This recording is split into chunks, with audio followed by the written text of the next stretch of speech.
Hello everyone and welcome back to the channel. So now that the official release is happening, I wanted to go over pretty much everything that I wish I knew when I started playing Etheria Restart in order to avoid frustration. And we're gonna start with the most common thing, right, which is the summon section. I wish I had not summoned more than the first 100 to 120 times. And in this case, if I had gotten the unit that I wanted from the permanent summon, I probably would have stopped at that. The reason why is because you can rely mostly on SR units, and you only really need a handful of SSR units in order to help you reach level 40 and even 50. I mean, if you look at my own roster, right, you're going to take a look right now. So I don't have a lot of SSR units. In fact, I got a bunch of dupes, but I've been mainly relying on SR and R units to clear most of the content. And if you take out my card, right, as you can see, health 3 on Doki Doki as well, and other areas just fine. So do not waste your tools. Once you have what you need, stick to the role. And if you want to look at how to progress really fast on day one, take a look at the video down below, and it's going to show you how on day one you can start clearing hard 2 of Doki Doki and Terror, right, without wasting any stamina, with just 1 SR on each team and 3 to 4 SSR units or R units. Now, the second thing that I wish I knew is to not invest in anything that is below gold gear at all. Like literally not anything past upgrading +6, a couple of the pieces, and only on the right side is all you need. See, this was a huge waste of Ethereum because you're gonna be really, really tight, right? Until you get probably to outstanding and mythic, that's really when you're going to want to start investing. And even at that point, you still want to just focus on the right side of your gear. Now, another thing that you're going to want to know is that when you get pieces of gear, they can drop with a different amount of substats already in them. And this is very important. They can sometimes drop with already 4 stats on them, with 3 stats, and that's what you want to upgrade. The reason why is because it's very, very expensive, especially when you get to outstanding and mythic. Now, usually what you want to remember is whatever is on the main stat at the top, you're not going to be able to get it on the sub stat, right? So pay attention to that. And you will notice that certain pieces will have specific stats that they will roll as well. So make sure that you also pay attention. At the beginning, everybody's going to be looking for speed.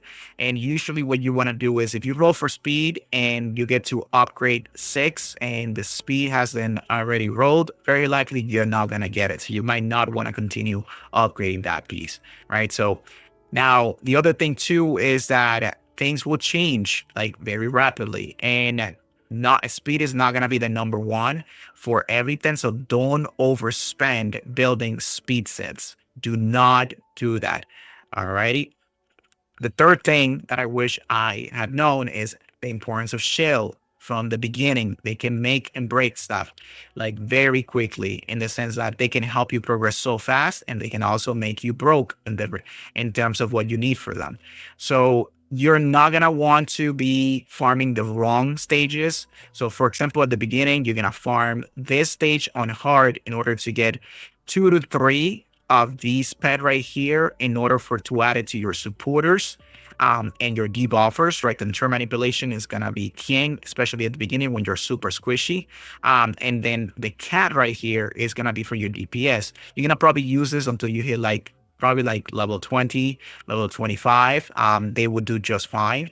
And then eventually you're going to unlock, you can maybe use this one is excellent for debuffer at the beginning, but you're gonna very quickly move on to these units right here. So which is on the Phoebe boss, you're gonna rely mostly on the Black Flag at the beginning and the Twilight Knight. Now don't build too many. Again, same thing, you might want to build maybe 2 to 3 again for your debuffer, supporter, sustain, and then the Twilight Knight for your DPS units. And what you want to make sure is that you have the right amount of matrix. Now, the best part of shells is that you can imprint them, meaning that you can, let's say you get the first one and you start to leveling up, but it doesn't have the right matrix. And what I mean by matrix is the following. So if you look at your inventory of shells, right, you'll notice that they have this part that combines with your modules or your equipment in order to get those bonuses. Let's say that this is the first one you got, but you really wanted an onslaught, but you don't have anything else. If you upgrade it, let's say to level 40 already, and then you get the right one with the right matrix, you can literally go and imprint the level 40 into the level 1, and that is going to give the level 1, as you will see, the attributes of the level 40, but you will keep the matrix. So everything will translate the passive, right? The levels and everything, but it will get now the new matrix that you really want to use. And this is how it works. So if you click here, right, it will take that level and carry it over. Alrighty. So not the way around. So you don't want to put the level 1 into the level 40. All right. So it's the level 40 to the level 1. Another thing is that the really, really good ones are going to come when you get to level 40, which is going to be from Nico Nana and then Sharon. And then also some of these are going to be like you don't want to over invest, right? So if you're going to build to fulfill your quest and build, only 2 at most of each unit, especially as you're heading towards level 40 or, 45 or 50. Alrighty. The other thing too that I really wish I had not spent any time on is, at the beginning at least, do not spend any time on investigation trying to gain a EXP. You probably won't even need to start leveling up units like that until like your level 40, 50, when you're trying to build them up more bulkier and stuff like that. Where you want to invest at the beginning is going to be on the G's outputs.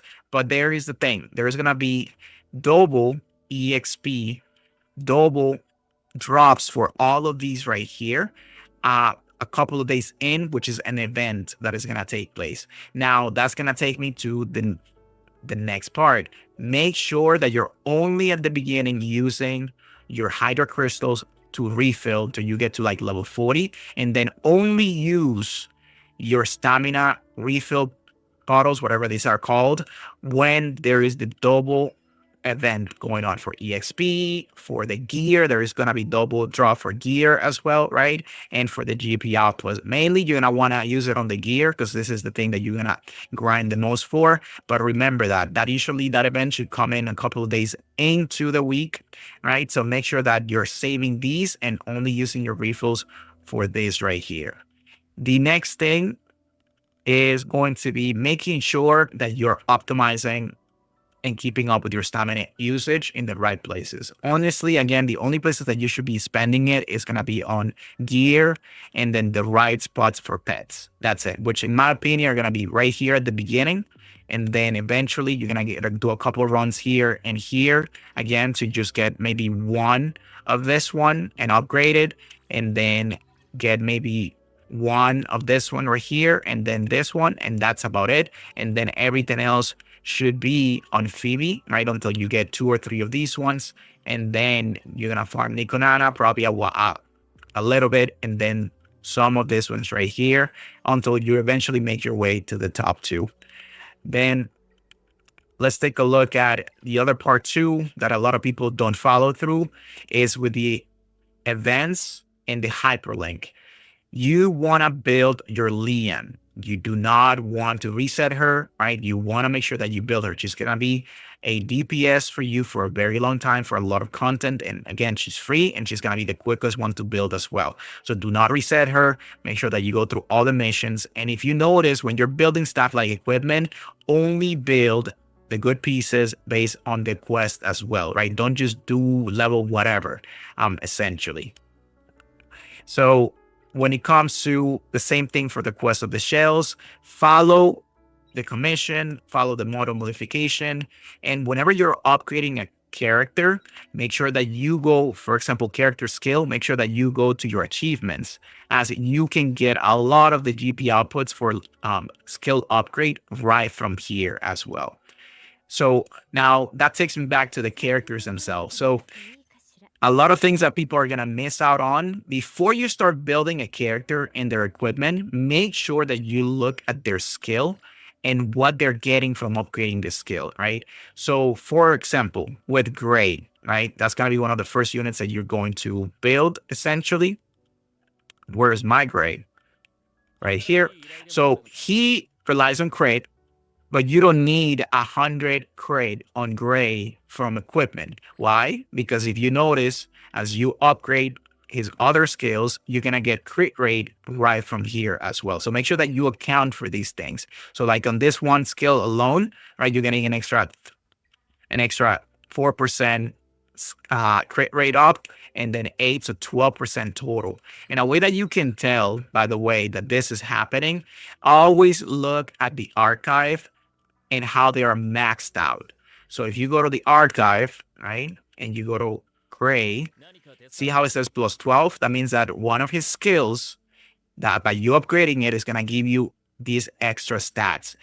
Same thing for his crit, right? Crit rate, his attack, his speed. So that means that there are skills that you're gonna need, and prioritize them according to what you really need. Don't just go, oh, I see speed, go. No, because on a character like him, crit rate is gonna be better because that's how he's gonna do death down breakage. And again, speed is not gonna be king for forever, right? A lot of counters will be starting to be built after level 45. Same thing with all of the SSR units, right? So you can see what they're gonna get by upgrading their skills. Very important.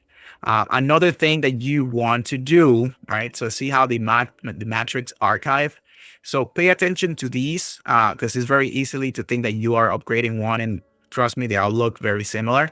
So there are a lot of options, like a lot of options. So don't just focus on building one specific set, since you're gonna need different ones depending on the content, especially after you hit level 45.